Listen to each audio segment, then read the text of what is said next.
Siti Fatimah bukan menginfakkan, bukan mensedekahkan sebagian dari yang beliau punya. Kalau al-abrar kan kata Al-Quran, lan tanalul birra hatta tunfiqu mimma tuhibbun. Kagak bakal ente dapat makam al-bir, al-abrar sebelum ente bisa menginfakkan sebagian dari yang ente suka. Ini kita suka A, B, C, D, E. Rumah, mobil, handphone, motor, apalagi rekening. Kalau kita belum bisa sedekahin satu dari semua ini, nggak bakal sampai makam albir. Kalau Siti Fatimah bukan hanya mimma, sebagian dari yang kalian punya, bukan. Semua yang beliau punya beliau infakkan. Makanya beliau bilang, hubbiba ilayya min dunyakum thalath. Cuma 3 di dunia yang saya demen, yang lain mah enggak.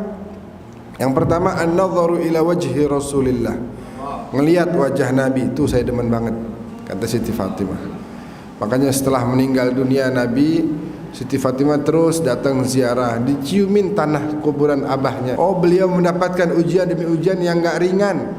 Sampai Siti Fatimah bilang, subbat alayya masaibun law annaha subbat alal ayyam sirna layaliya. Ditimpakan kepadaku musibah demi musibah, seandainya itu musibah ditimpakan kepada siang, maka akan berubah menjadi malam dari beratnya.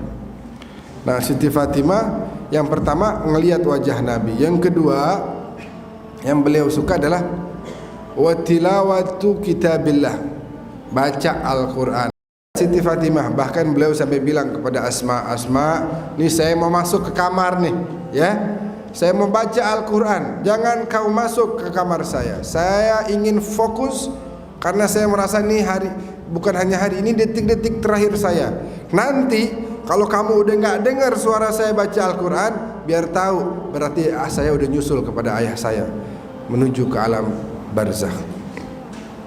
Jadi Sayyidah Asma dengerin sampai nggak ada suaranya, berarti Siti Fatimah udah. Jadi detik-detik terakhirnya diisi buat apa? Baca Al-Quran. Yang ketiga beliau bilang wal infaq fi sabilillah, berikan harta di jalan Allah. Itu yang paling beliau suka. Apa yang udah beliau infakkan? Justru kita balik pertanyaannya, apa yang belum beliau infakkan?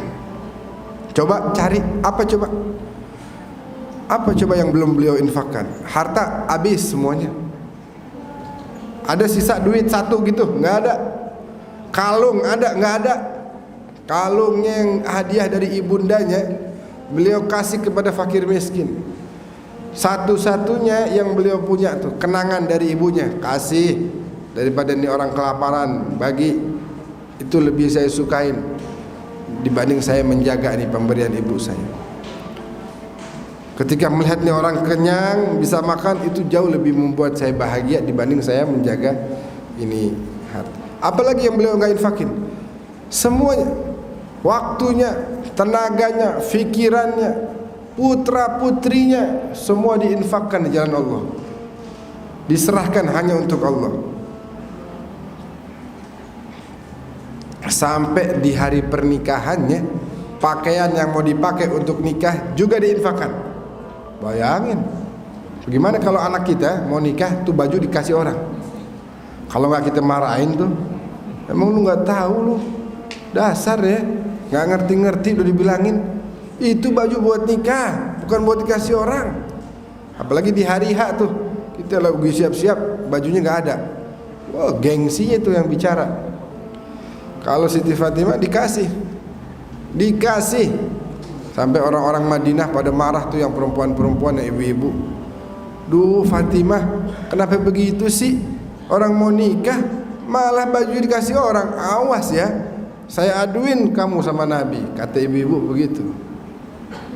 Begitu disampaikan kepada Nabi, ya Rasulullah, tuh anak antum tuh orang mau nikah bajunya dikasih orang. Nabi bagaimana? Marah? Nabi marah nggak? Nabi datengin, Nabi peluk, Nabi keluarkan air mata, Nabi katakan anti haqqan bid'atun minni. Emang benar engkau adalah belahan jiwaku wahai Fatimah. Semua hidupmu engkau serahkan untuk Allah. Semua hidupmu engkau memikirkan umatku, gimana caranya mereka semua bahagia.